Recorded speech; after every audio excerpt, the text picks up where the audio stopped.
ደስ ይላል። ለማንኛውም ለዚህ ቀረጻ እንግዲህ ትልቅ አስተዋጽኦ ያደረገው አዩብ ነው። በጣም ደስ ብሎናል። እንግዲህ ወንድሜ ኑር አዲስ ይባላል። እዚህም ብዙ አበሾች ሰራተኞች አሉ። አሁን ዛሬ የረፍት ሰዓት ስለሆነ ነው።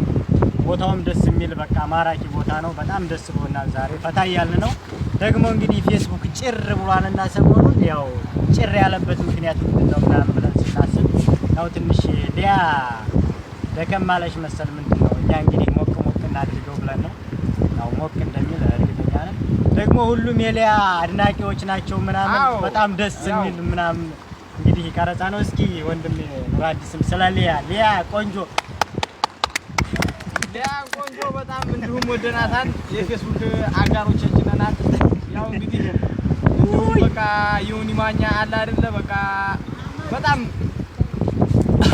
ስለ ዮኒ ትዛስ ባልከኝ ደሬ ጋር ያው እንቦክሳለን ምናምን ብለው ነበረ። ያው ወንድ ልጅ እንደዚህ አውርቶ ይቀራል እንዴ? በቃ እኛ ደግሞ በጉጉት እየጠበቅን ቦክሱን ምናምን በዛው ጭጭ ብለው ጠፉ። ለምን እንደሆነ ያላቀን ያው እኛ እርስ በርሳችን እንግዲህ እንቦክሳለን። በቃ አናወራም እኛ ግን እናሳያችኋለን። አዎ ወሬ አይበዛም። ወንድ ልጅ ምንድን ወሬ አይበዛም። እውነቴን ነው የምላችሁ። በጣም ሀበሩ ነኝ ምናምን በቃ አልገባንም እኛ እስካሁን ድረስ። ያው እስኪ ተግብሩትና እኛ ምን ያያችሁ እስኪ ይሄ ነው ባህሩን ደግሞ ትንሽ እንግዲህ ያው ተፈጥሮን ደግሞ ማድነቅ አንዳንዴ አሪፍ ነው።